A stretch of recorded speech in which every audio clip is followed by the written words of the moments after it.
સેવા કરવી ને એ તો આપણો માનવ ધર્મ છે અને સેવા કરવી એ ખૂબ સારી વાત છે. તો તે પણ બહુ સેવા કરી હશે ને બકા. રાવણ જેવા રાવણનો પણ અહંકાર તૂટ્યો તો ને, આ એવી વાત છે. રાવણ જેવા રાવણનો બી અહંકાર તૂટ્યો તો, પણ કીર્તિ પટેલની જે કોઈકના ઝઘડામાં મરી મસાલા લેવાની જે આદત છે ને, 1.2 મિલિયન ફોલોવર 1.2 મિલિયન ફોલોવર આવી રીતે જ કર્યા છે ને. જોયા છે ન્યૂઝ મીડિયામાં, એના ઇન્ટરવ્યુઝ જોયા છે. હા, એ મીડિયામાં છે ને તે ઇન્ટરવ્યુ જોયા, એનું બધું જોયું, એ જોઈને તને છે ને બળતરા ઉપડી, બળતરા.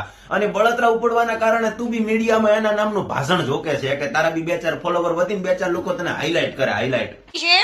અત્યાર સુધીનું ટોટલ વસ્તુ ક્યાંથી ફંડ આવે છે, કોને મોકલું છે, ક્યાંથી આવ્યું. હા, માનું છું એના ફંડ આવે છે, બધા લોકો હેલ્પ કરે છે દાતા થવામાં, બટ એ બી ખર્ચો તો કરે છે ને ગરીબ વ્યક્તિ પ્રત્યે. હા, ગરીબોને મકાન બનાવી આપે છે, જમવાનું આપે છે, વગેરે વગેરે ઘણી બધી એની પ્રવૃત્તિઓ છે કે જેમાં પૈસો ખર્ચ કરે છે.